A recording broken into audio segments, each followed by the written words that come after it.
narrating your actions during an epic fight scene is, I mean, personally, it's one of my favorite parts to any encounter. Taking the mechanics used through the abilities afforded to you and describing those awesome feats of strength, acrobatics, or the way you cast spells or use magic items, whatever your turn entails. This just makes everything much more exciting, entertaining, and immersive for everyone at the table.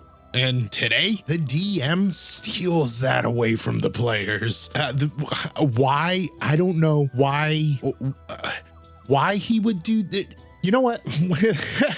I'm gonna just get to it. So without further ado, I'm Big Jesse. Let's get into it.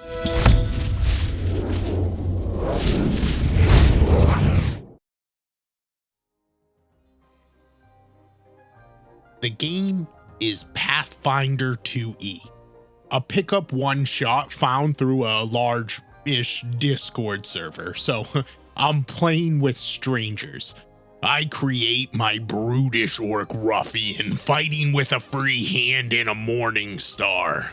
So some rules that are necessary to understand this story in Pathfinder 2E, or what I will refer to as PF2E moving forward. You need a free hand or a weapon allowing a specific maneuver, like a whip allowing you to trip, in order to do athletic checks to grapple, trip, or disarm enemies. My character is built to do this by only fighting with a weapon in one hand. I have what's called the Titan Wrestler feat, allowing this even against creatures much larger than myself. On top of that, we have 3 actions per turn. Now, tripping someone costs you 1, moving up to your max speed would cost you another 1, and well, long story short, I didn't cheat in any way. Now that we've laid the foundation and we have an understanding of the game we were playing for the story that I'm about to tell, why don't we start at the beginning, where our story truly begins. And that's where our party meets up. Everything goes well. We get a mission, have a little social encounter convincing a ferryman to get us to our destination, and go through our first fight in some haunts and hazards. Think like traps and stuff in a tomb. People are narrating their actions and joking around. All is good and fun is had.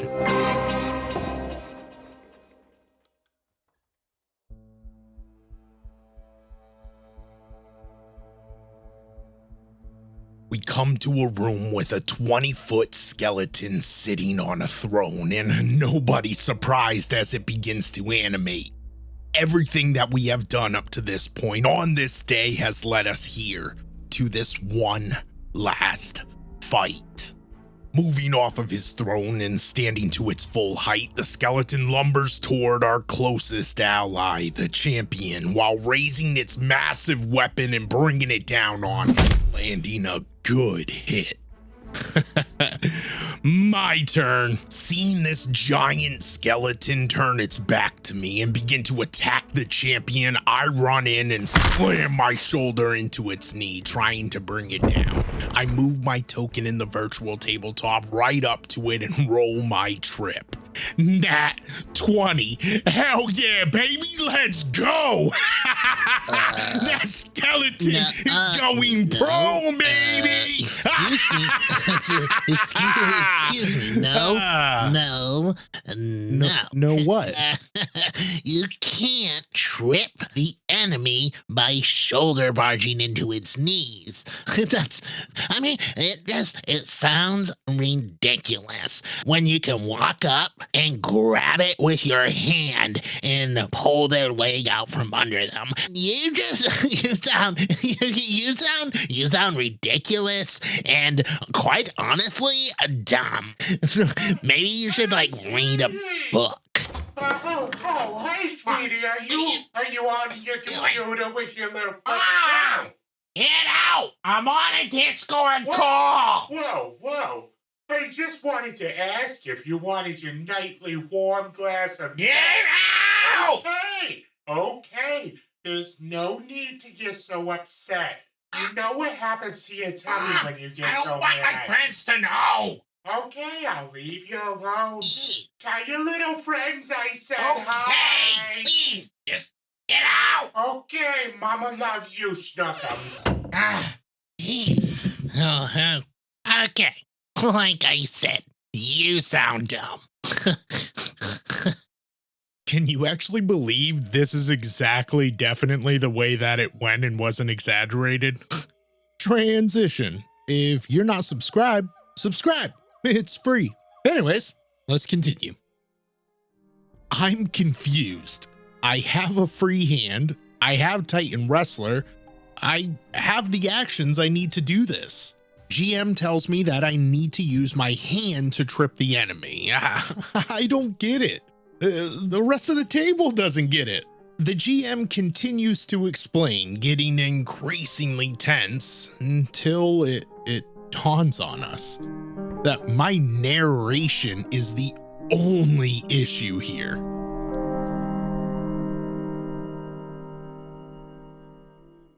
So I'm pretty unfamiliar with the rules in Pathfinder 2e. I've played Starfinder a couple times, but haven't gotten a chance to play Pathfinder, and not because I don't want to. I really haven't gotten a chance to. So because of that, I wanted to look some things up because I had a sneaking suspicion that I knew what was going on here. And based off of the story and the rules that I found, I think I'm right. I want to share with you what I found. So when you're prone, just like D&D 5e, you're easier to hit and it's harder to defend. With that, there's also an aspect to Pathfinder that isn't in D&D that I find very intriguing and interesting. So in Pathfinder, on your turn, you can use one of the 3 actions that you get every turn to move. Now, there are a few different move actions to choose from, but as a prone player, there are only 2 options that you can utilize, which is this one, standing up from prone, and this one, crawling. Now, if you try to attack while prone, you're going to suffer disadvantages to your attacks. So with it being harder to deal damage and easier to get hit, you really want to get up on your turn. Now, when you do stand up, you actually trigger an attack of opportunity, so it's very advantageous to stay on your feet. And what I really think what was going on here is that it was the end of this one-off, and the GM wanted this to be a difficult battle or something like that, and didn't want it to start off with the big bad, the BBG, be lying on the floor and getting pummeled by the party. So I think that they looked for any reason that they could to call foul on the play. And then when the players bucked back, they doubled down on it. And it's terrible. Like, that's taking an ability that a player can do away from them for no reason because you want the fight to be stronger. I mean, you can't just go and throw a flag on the play just because you don't like the outcome. I mean, that's That's terrible DMing 101. Oh man, I don't know. I found that super interesting, and I thought it might maybe give a little insight to this, because I mean, this is all speculation, but it's the only thing that really makes sense with the information provided. So I figured I'd share it. All right, let's get back into it.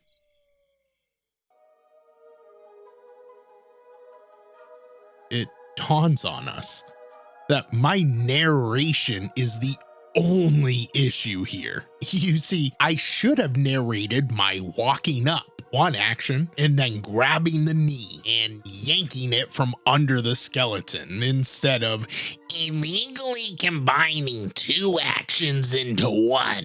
An actual quote. I try to explain I know that I'm doing 2 actions and just narrated them together. The other players at the table get my back on this, but the GM does not relent. He instead graciously allows me to take back my 2 actions. At this point, I and the other players have checked out of this game. I move my token to the exact same spot and roll the exact same check again.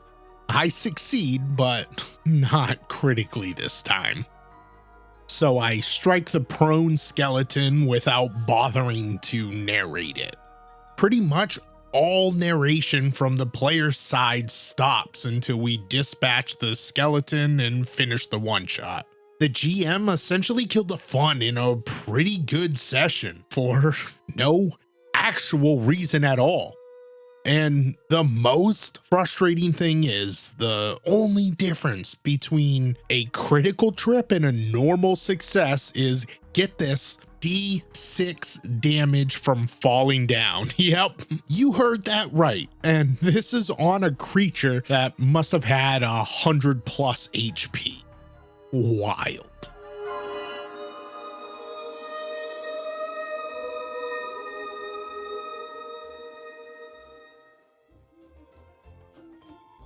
Getting away from what I believe happened and how this played out, this GM made a couple very big faux pas. Now, just real quick, the lesser of two evils, if you will, is the fact that this GM took away a critical role. Now, if you're going to take a critical hit from a player, there better be a really good reason for it, because that can be so demoralizing at the table. And man, that's so cringy to me.